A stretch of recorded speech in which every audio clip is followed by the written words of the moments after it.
আজকে খুবই কষ্ট নিয়ে আপনাদের সামনে দাঁড়াতে হচ্ছে। আমরা ঢাকা মেডিকেলে আজকে এসেছি আমাদের জুলাই গণ অভ্যুত্থানের সহযোদ্ধা তরুণ নেতা শরীফ ওসমান হাদী, যিনি ঢাকা ৮ থেকে স্বতন্ত্র এমপি পদপ্রার্থী ছিলেন, যিনি তার নির্বাচনী প্রচারণার সময় গুলিবিদ্ধ হয়েছেন সন্ত্রাসীদের দ্বারা, আততায়ীদের দ্বারা।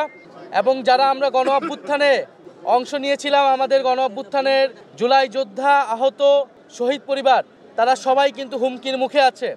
এবং সাধারণ মানুষ তাদের নিরাপত্তা নিয়ে সংকট তৈরি হয়েছে বাংলাদেশে আওয়ামী লীগ, ফ্যাসিস্ট পতিত আওয়ামী লীগ একটি সিকিউরিটি থ্রেট বাংলাদেশ রাষ্ট্রের জন্য, বাংলাদেশের জনগণের জন্য। আমরা দেখেছি যে হাদী ভাইয়ের অবস্থা অত্যন্ত সংকটাপন্ন এবং আমরা আশঙ্কা করছি যে এই ঘটনার পিছে বড় কোনো ষড়যন্ত্র আছে। কারণ গত কয়েকদিন ধরেই এটা কোনো বিচ্ছিন্ন ঘটনা হিসেবে আমাদের কাছে মনে হচ্ছে না। এটা পুরো বাংলাদেশকে অস্থিতিশীল করার অপচেষ্টা 5ই আগস্টের পর থেকে শুরু হয়েছিল এবং বারবার ছাত্র জনতা যা প্রতিরোধ করেছে, সেই একটি ঘটনার এটা একটা ধারাবাহিকতা। ইনশাল্লাহ আমরা আবারও প্রতিরোধ করব। আমরা শরীফ ওসমান হাদী ভাইয়ের সাথে আছি। ওনার যে জুলাইয়ের স্পিরিট, আমাদের সেই স্পিরিট আমরা প্রত্যেকে ধারণ করি। আমাদের দল মত ভিন্ন হতে পারে, আমাদের ব্যানার ভিন্ন হতে পারে, কিন্তু জুলাইয়ের প্রশ্নে, বাংলাদেশের প্রশ্নে আমরা ঐক্যবদ্ধ। আমরা জুলাই বিপ্লবীদের প্রতি আহ্বান জানাই, আমরা ফ্যাসিবাদ বিরোধী সকল রাজনৈতিক পক্ষের প্রতি আহ্বান জানাই, ঐক্যবদ্ধ হন। আমরা ঐক্যের ডাক দিচ্ছি, আহ্বান জানাচ্ছি।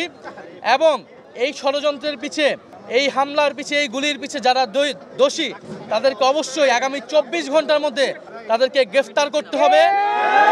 এই স্বরাষ্ট্র উপদেষ্টাকে গ্রেফতার করতে হবে, নির্বাচন কমিশনকে তার জবাব দিতে হবে, বাংলাদেশের প্রতিটি নাগরিকদের এবং জুলাই যোদ্ধাদের নিরাপত্তা নিশ্চিত করতে হবে। আমরা আজকে রাত থেকে মাঠে থাকব এবং যেখানে আমরা ফ্যাসিবাদীদের ষড়যন্ত্র দেখব, আমরা সেটা প্রতিহত করব।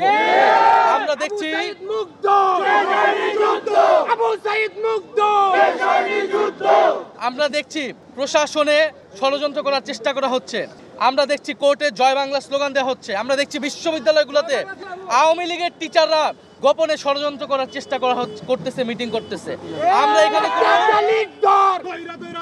কোনো দল দেখবো না।